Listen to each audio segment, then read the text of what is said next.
Good morning students. आज हम आपकी एक्सरसाइज 3.2 के क्वेश्चन आंसर्स को सॉल्व करेंगे। क्वेश्चन नंबर फर्स्ट को हम सॉल्व कर चुके थे। अब क्वेश्चन नंबर 2 को देखेंगे। क्वेश्चन नंबर 2 में क्या डिवाइड है देवनागरी स्क्रिप्ट से, जो मैंने आपको हिंदू रिलीजन्स फॉर्म्स को बताए थे, जिनकी आपको मैं 0 से 9 तक फॉर्म्स बता चुका हूँ। फिर भी मैं उस क्वेश्चन को कराता हूँ क्योंकि कुछ क्वेश्चन को करा के में थोड़ा कन्फ्यूज़न है, वो करने में थोड़ा अटक रहे हैं। तो देखो, जैसे हमारे सामने ये लिख रहा है 19684557। मैंने इसका एज इट इज़ फॉर्म इधर आपके लिए लिख दिया जिससे आपको प्रैक्टिस में इजी रहेगा। ठीक है, तो अब इसके अंदर जो फॉर्म्स हैं हमारी वो अलग अलग हैं और उसके अकॉर्डिंगली ही हम इनको सॉल्व करेंगे। तो हमारे सामने जो ये डिजिट्स हैं, इन्हीं डिजिट्स के अकॉर्डिंगली ही हम इनको सॉल्व करेंगे।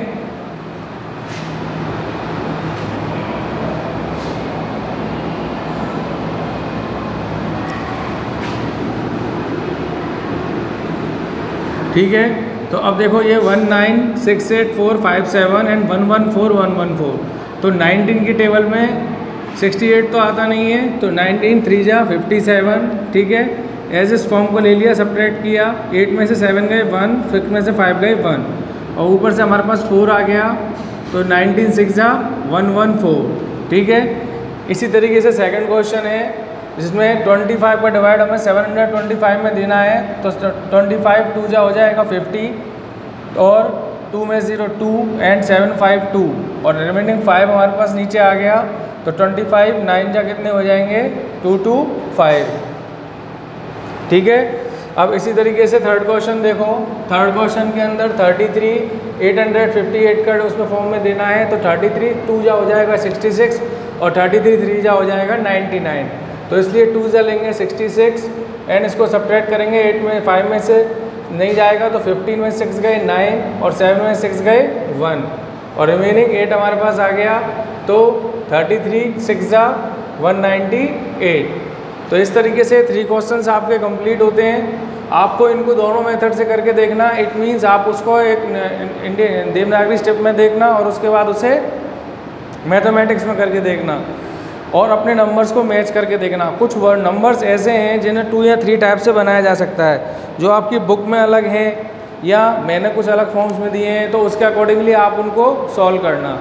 ठीक है, ये कंफ्यूज होने की ज़रूरत नहीं है कि ये इस तरीके से बना हुआ है। वो मैंने आपको 0 to 9 की फॉर्म्स दे रखी है। मैं उसकी इमेज एक और आपको सेंड कर दूंगा जिससे कि आपको क्लियर हो जाएगा कि एक इस नंबर को हम 2 या 3 टाइप से किस तरीके से लिख सकते हैं। ठीक है, और आज इस क्वेश्चन नंबर 2 के 3 क्वेश्चंस मैंने कराए हैं और 2 क्वेश्चंस आपको करने हैं।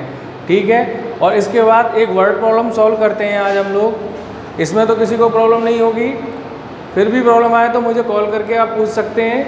ठीक है, मैं आपकी डाउट्स को क्लियर कर दूंगा। और फर्स्टली आप उन नंबर्स को अपने माइंड में रखना जो मैंने आपको 0 to 9 तक दिए हैं। 0 का तो 0 ही सिंबल होता है, जैसे मैंने यहाँ लिख रखा है आपके सामने।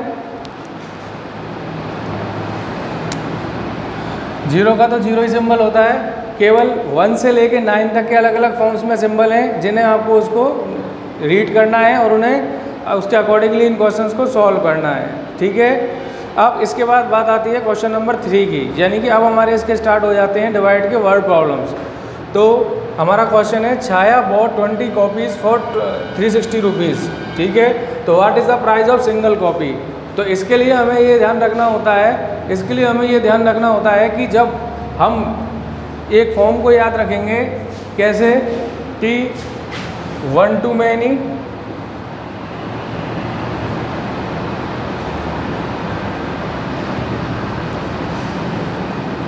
many to 1, 1 to many और many to 1 का मतलब क्या होता है, जब 1 का प्राइस दे रखा हो और मैक्सिमम का पूछा हो तो हम अब करेंगे मल्टीप्लाई, और जब मैनी का दे रखा हो और 1 का पूछा हो तो हम करेंगे डिवाइड। इस फॉर्म को हमें ध्यान रखना है।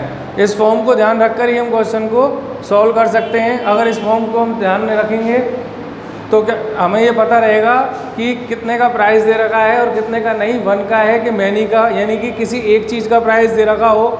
जैसे आपसे पूछ लिया जाए कि 1 पेन का प्राइस 10 रुपीज़ है या 15 रुपीज़ है, तो ऐसे ही 20 पेन का प्राइस क्या होगा, तो क्या कर देंगे इसमें हम मल्टीप्लाई। अब इसी को मैं अपोजिट कर दूं कि 210 पेन का प्राइस है, ठीक है, तो 1 पेन का प्राइस क्या होगा, तो देखो 1 का दे रखा है मैनी हो गया, और मैनी का दे रखा है 1 हो गया। तो इस क्वेश्चन के अंदर क्या है कि उसने क्या कर रखा है, 20 कॉपीज़ का प्राइस दे रखा है, यानी कि मैनी का प्राइस दे रखा है। ये हो गया हमारा 360 और 1 का पूछा है हमसे, ठीक है। तो और ये जो है हमारा 20 कॉपीज़ का है, तो इसलिए हम क्या कर देंगे, कॉस्ट ऑफ 1 कॉपी निकालनी है अपने को, तो 360 का 20 में डिवाइड देंगे। तो देखो जब 20 का हम 36 में डिवाइड दें, और 36 मैंने आपको डिवाइड में बता रखा है कि हमें इक्वल टू या लेस देन देखना है, ग्रेटर देन नहीं होना चाहिए उसका मल्टीपल। तो अब 20 के टेबल में 1 टाइम पे 20 आता है, 2 टाइम पे 40 आता है, तो 20 1 जा 20 लेंगे क्योंकि 40 तो इसका ग्रेटर देन हो जाएगा, तो इसलिए 20 1 जा 20। अब इसके बाद इसको सब्ट्रैक्ट करेंगे, 6 में 0 6, 3 में 2 1, और यहाँ पर हमारा आ गया 0 नीचे।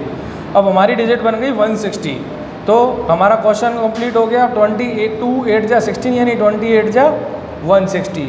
तो 1 कॉपी का प्राइस कितना हो गया, यहाँ लिख सकते हैं